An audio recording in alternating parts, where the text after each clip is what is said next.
All right, everybody, welcome back to the channel. This is Robert Smirking Gun Reviews. I am standing up for this one because it's been a while, and I've got a kind of a bit of energy for this because we're talking about M. Night Shyamalan's Glass, the sequel to 1999's Unbreakable, my favorite Shyamalan movie of all time, and the third in this series after Split.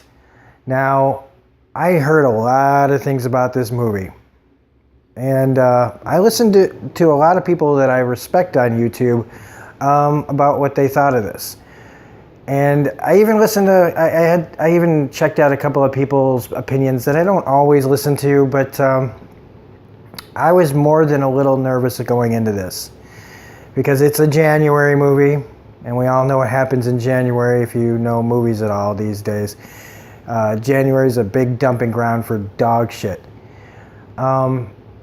But Unbreakable was so good back in '99 that I had to see this for myself. No matter what people said, I had to check it out. Because first thing you got to remember is that Unbreakable did not go over well with many people. It didn't do well. And critics, I'm pretty sure critics didn't really like it, and I damn sure know that audiences didn't really like it. And I loved it right away. As soon as I realized they were talking about comic books, I was like, I had no idea that that's where this movie was, like, all we knew about Unbreakable was it was a train crash and Bruce Willis survives it, and he's, and Samuel L. Jackson's in it. Well, once you actually sat down and watched that movie and you realized what was going on, I thought it was brilliant.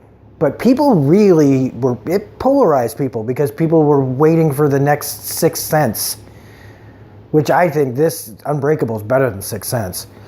But see, that's just personal taste and choice. Like that, Sixth Sense is a ghost story. This is about comic books. It's night and day. But like I said, people really didn't know what to think about it. It wasn't until a long while before people really started to go back and appreciate Unbreakable, which is a shame. It's a real shame, and it kind of pisses me off. That, all of a sudden everybody's like, oh, Unbreakable is this fucking masterpiece. It's like, yeah, no shit. Welcome to the fucking party, pal. And so I think that's what is happening here. This isn't one of those cases of like Shyamalan's bad movies where it's like The Lady in the Water, or The Last Airbender, or The Happening, or even The Village, which I kind of like, actually. This movie, I don't think is gonna be another Unbreakable, where it's gonna be a few years before people really get on board with it. Because even I, who love Unbreakable, and I liked Split just fine. I thought it was a really great character piece for James McAvoy. This is gonna polarize people for sure. Because for some people, they have it built, they wanted an Unbreakable sequel for so long, just like I have. But here's the problem. There's that saying, and it fits here, is be careful what you wish for. It took 19 years, but we finally got it. And what you get may not be what you wanted. You ordered something off the menu that you didn't know what it was going to taste like, and then you eat it, and you realize, this is not for you. And that could be a lot of people in this audience. I myself happen to enjoy about 90% of this movie. And I will get into spoilers because it's Sunday and I don't feel like making 2 videos for this. I've made like 12 videos in like the past from between Friday and now. So we're going to cover all of it, but I'm not going to get into spoilers just yet. So yes, there is a part in this movie that made me go, oh, fuck, I now don't think I like this movie. But that was my fault. Because I started to lose faith in Shyamalan. I almost was like, what the hell, is this going to be the same thing as like, and so, that's going to be where we get into spoilers. So first, let's talk about performances. Everyone was really good. Sam Jackson, when you finally get to him, was really, really good. And I mean, it's Mr. Glass. It takes a minute to get there, But it made me remember why he was so good as Mr. Glass in Unbreakable. And there are a couple of moments in here that are really, really fucking Sam Jackson badass. But just, if you like the character of Mr. Glass, I mean. James McAvoy, though, Jesus Christ, man. He is like on just spinning. Like he can just let... How do you describe what he does in this? Because if you've seen Split, you know that he plays multiple personalities, right? But the way he does it in this movie is so much more intricate. How he's able to move from one person to the next without breaking character, flowing right into the next person without breaking, it's a feat. It's a real feat. And I don't always like James McAvoy, but this is some crazy shit. The Beast, there's a little too much of the Beast in here. I'll say that, because it's in that you actually see him acting. You can actually see him trying to act, trying to maintain the Beast personality. Because it's fucking hard to do. I'll tell you that right now. And so since he has to do it a lot, sometimes you can see him actually trying to act. But it doesn't take away from the overall performance. He kills it in this. Because I don't think a lot of people can do this. I really don't. And then we get to Bruce Willis. And again, I'm not going to say anything that hasn't been said already. There's not enough of him in here. But what is just, it just leaves you wanting more. That's why it's unfortunate. I love, and again, I didn't think I'd be talking about most of the same things that other people have, but the relationship with his son is explored more in this, and I like it. I didn't expect it. I didn't expect that this would be where his story went, and maybe I should have, but, you know, and it's the same kid actor. He's grown up. He's been in a bunch of things. The most recently I remember was on Agents of S.H.I.E.L.D., and here's the thing, when Unbreakable came out, there were parts of that movie that I didn't like the kid in, like the character. But now growing up and seeing like how far they've come and how they're still strong together, it changes my opinion on how I'll watch Unbreakable when I watch it again. Anya Taylor-Joy, I feel like, is she's necessary to the plot of this movie. But I don't know. She didn't get to do that much. She was just, her character's important to the Kevin character a lot. And by the end of the movie, it's her performance and her character are very important. Early on in the movie, I was just kind of like, whatever. I really was. Nothing against the actress. But I don't know the actress who plays Mr. Glass, Elijah's mother, but from the first movie. But she plays a nice little role in this too. They give all these three people from the three movies, something to do rather than just. They explores the future or what happens. You know what I mean? Like I'm digging myself a hole here. So then you have Sarah Paulson, who I just she did a really good job. She was acting, her acting was fine. Her character is somebody you're not supposed to like because she's fighting the audience. She's trying to tell you that these people don't exist when we do. So you're going to be wanting to say to the screen all the time, like, just shut up. It's not her fault either, it's just her character. And we can't really talk any more about her without getting into spoilers. So, yeah, I mean, she's a psychiatrist who's trying to prove that superheroes don't exist.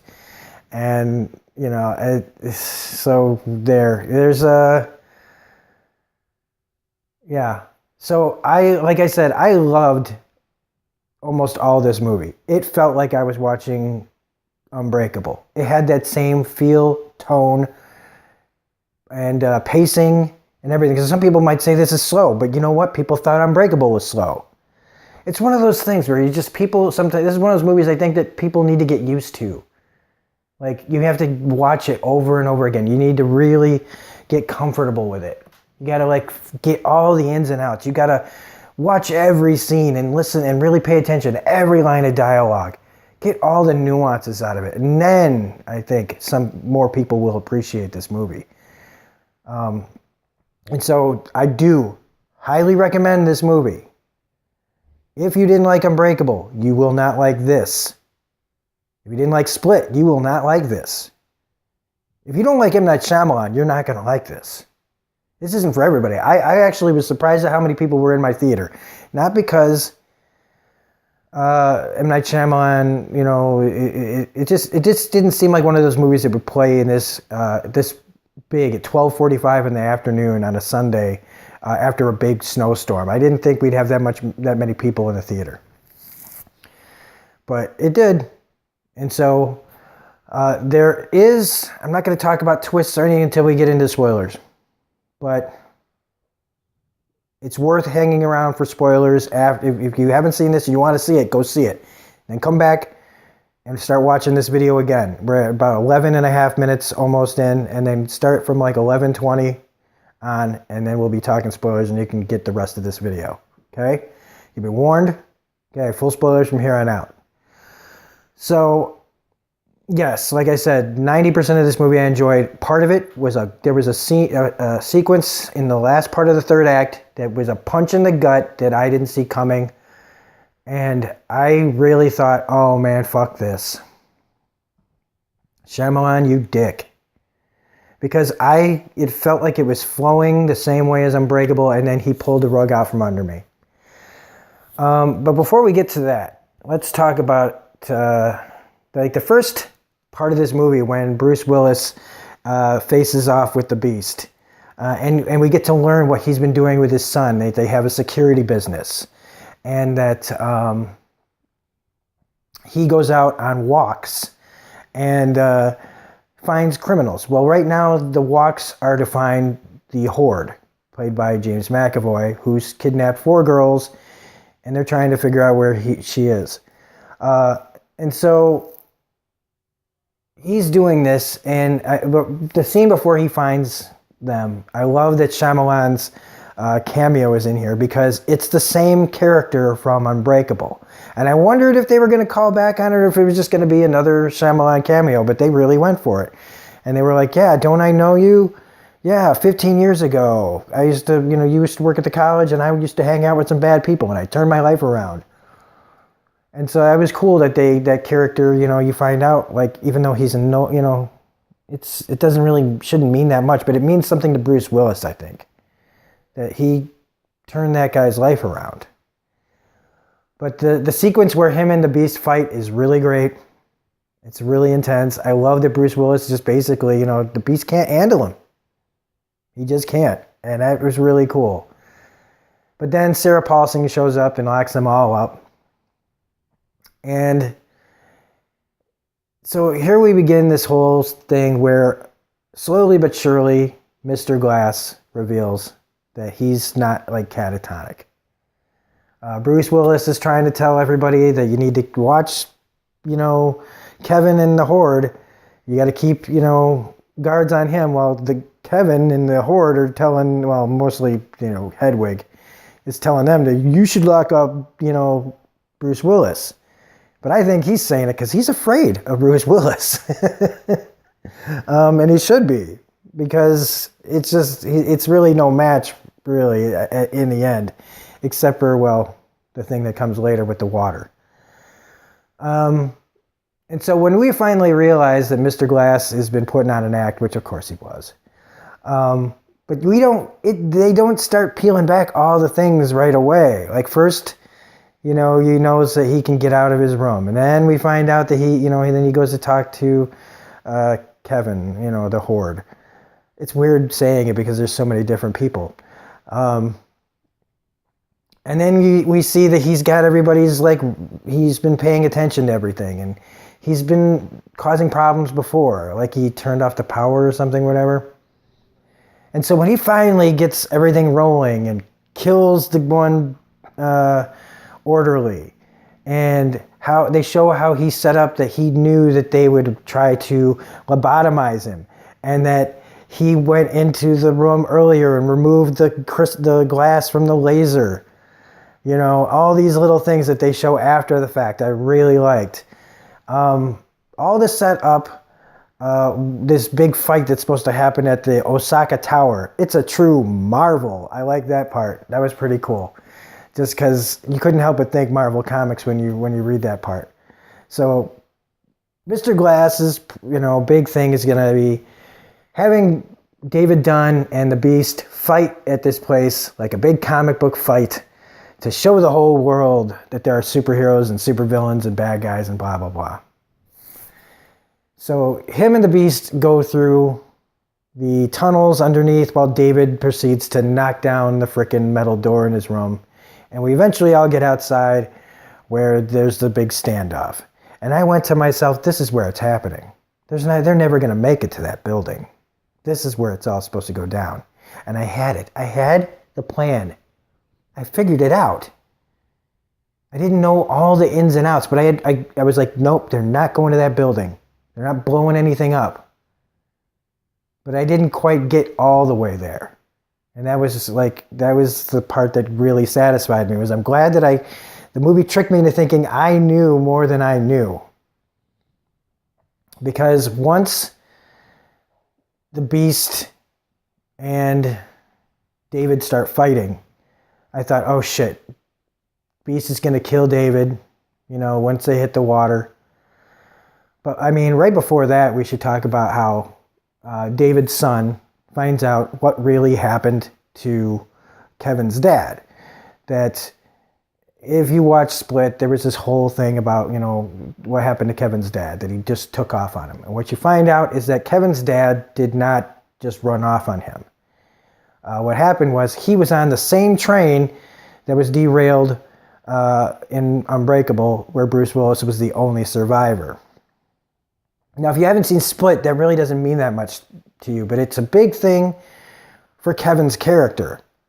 Because the Beast was created because he was being abused and had to protect Kevin. If Kevin's dad had not died in that train accident that Mr. Glass set up, there would be no need for the Beast.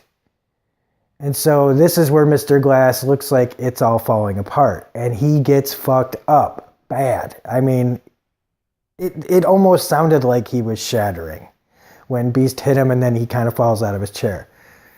And then Beast throws Willis into the tank of water, and you think he's going to drown, but they don't. And this was bad, okay? The effect of the water tank was really bad when it breaks open and they're just on the ground.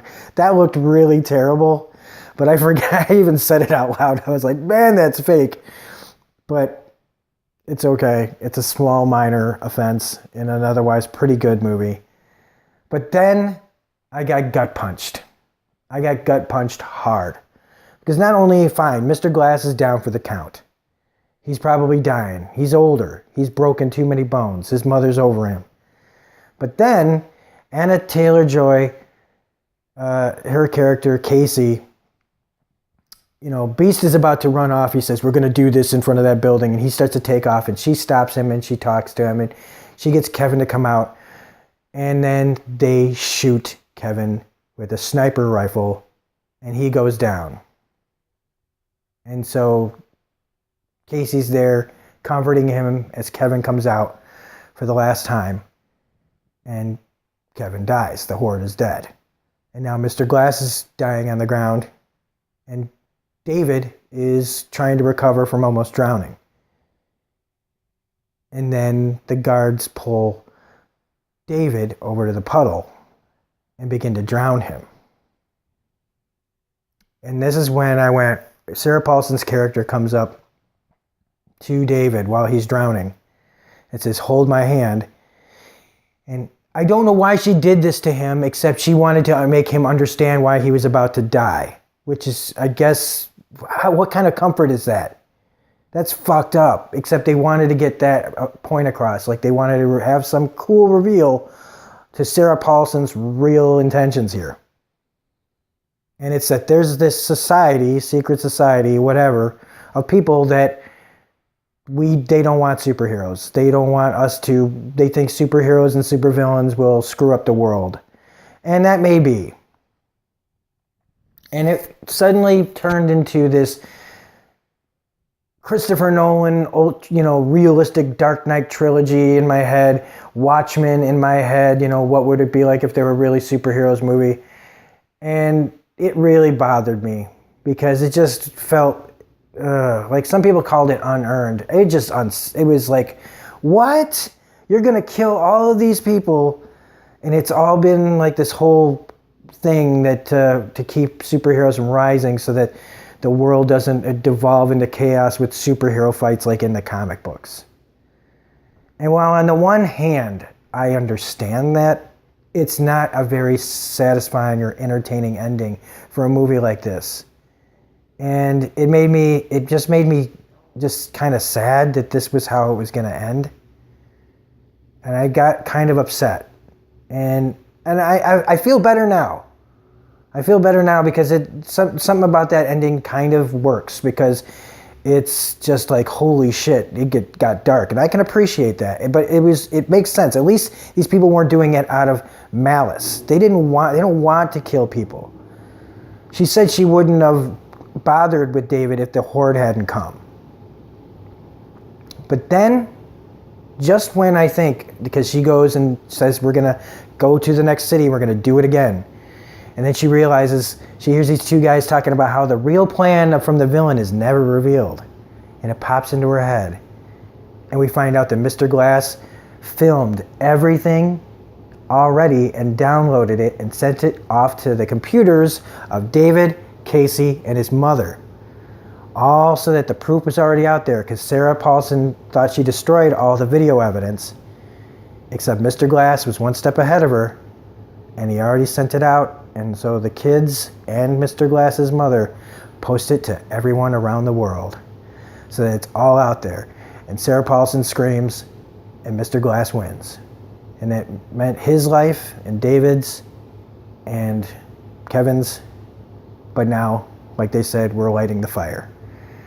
I don't know if we're going to see any more movies in this universe, though, because of what happened. These people with the clover leaf or whatever on their arms.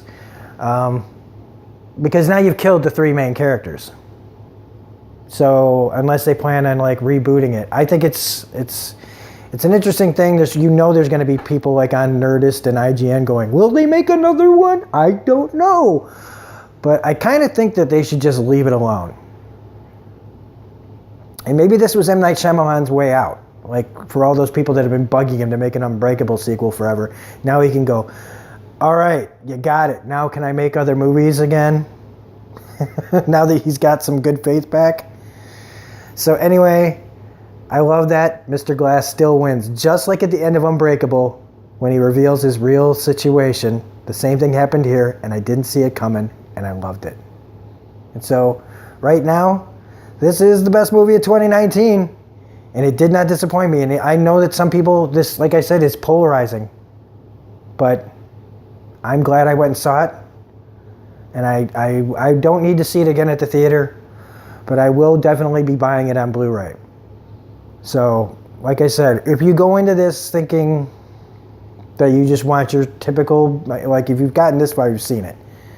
So, that's all I got, man. I'm relieved that I enjoyed it as much as I did. Is it as good as Unbreakable?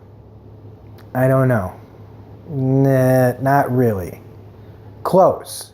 It's better than Split, which, if you like Split more than this, that's fine. That's your prerogative. But this was better than Split, not good as Unbreakable, but it's still, I'm really glad that we finally got to see this. Did I wish that David Dunn lived? Yes, because he doesn't deserve the end that he got here. But in the absolute end of this story, I guess it all fits. So anyway, that's it. That's Glass. If you liked this review, please hit the like button, comment, share, subscribe, all that jazz. Go see this movie so that you can say, holy motherfucking shirt balls. Yes, I did buy this because of The Good Place. Somebody once told me I needed to give that show credit for this t-shirt. It's like, no fucking shit. Anyway, so yeah, like, subscribe. We're almost at 500 subscribers. And otherwise, this is Robert Smirking Gun Reviews saying thanks for watching this. Thanks for all the support. And we will see you next time. Bye.